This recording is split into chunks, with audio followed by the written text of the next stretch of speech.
kamu, apa itu tunanetra?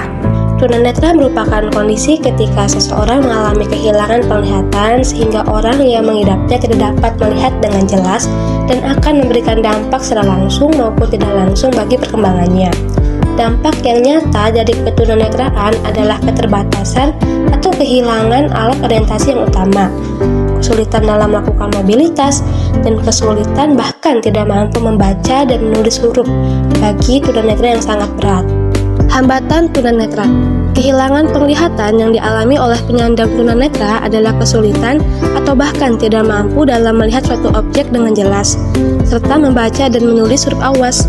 Faktor penyebab tunanetra. Yang pertama, prenatal.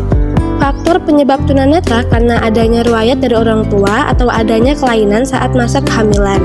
Seperti keturunan pernikahan dengan sesama tunanetra dapat menghasilkan anak dengan kekurangan yang sama, yakni tunanetra.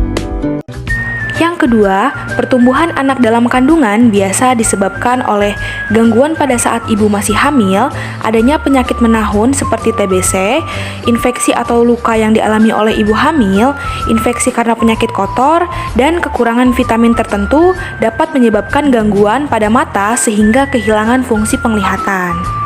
Selanjutnya, faktor natal. Faktor natal merupakan masa pada saat bayi dilahirkan. Tunanetra bisa saja terjadi pada masa ini, yaitu terjadi kerusakan pada mata atau saraf mata pada waktu persalinan akibat benturan alat-alat atau benda keras. Dan yang terakhir, faktor postnatal.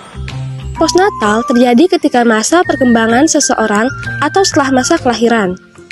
Postnatal terbagi menjadi dua, yakni mengalami penyakit mata yang menyebabkan ketunanetraan, misalnya xerophthalmia, trachoma, katarak, diabetic retinopathy, macular degeneration, dan retinopathy of prematurity.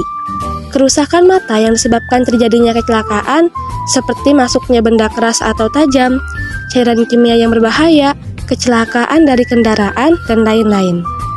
Berikutnya, hambatan yang dialami anak berkebutuhan khusus tunanetra dalam pembelajaran. Yang pertama, tidak mampu mengenali objek yang berada di depannya.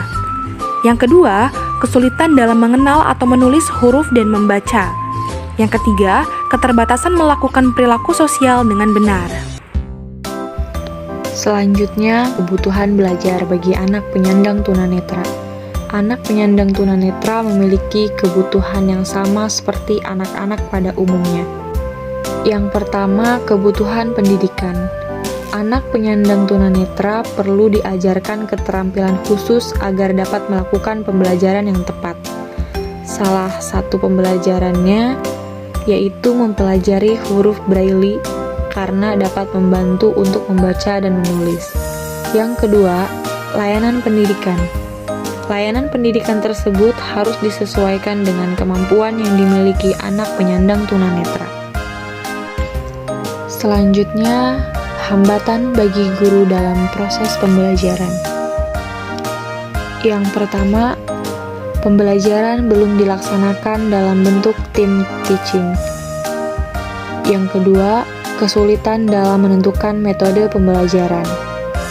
Yang ketiga, kesalahan dari guru tentang persepsi bahwa anak berkebutuhan khusus tidak mampu menguasai materi. Dan yang terakhir, kurang sarana dan prasarana di sekolah. Layanan pendidikan yang tepat bagi anak berkebutuhan khusus adalah layanan yang diberikan dengan penuh perhatian dan disesuaikan dengan kemampuan, karakteristik, dan kebutuhan dari ketunaan atau gangguan setiap anak. Contoh layanan pendidikan untuk anak penyandang tunanetra. Strategi pembelajaran yang dapat dikembangkan oleh guru seperti modifikasi materi, yaitu penyampaian materi menggunakan media yang mendukung kebutuhan anak penyandang tunanetra. Misalnya, buku Braille, buku bicara seperti kaset, CD, dan e-books, atau pembesaran huruf untuk siswa low vision.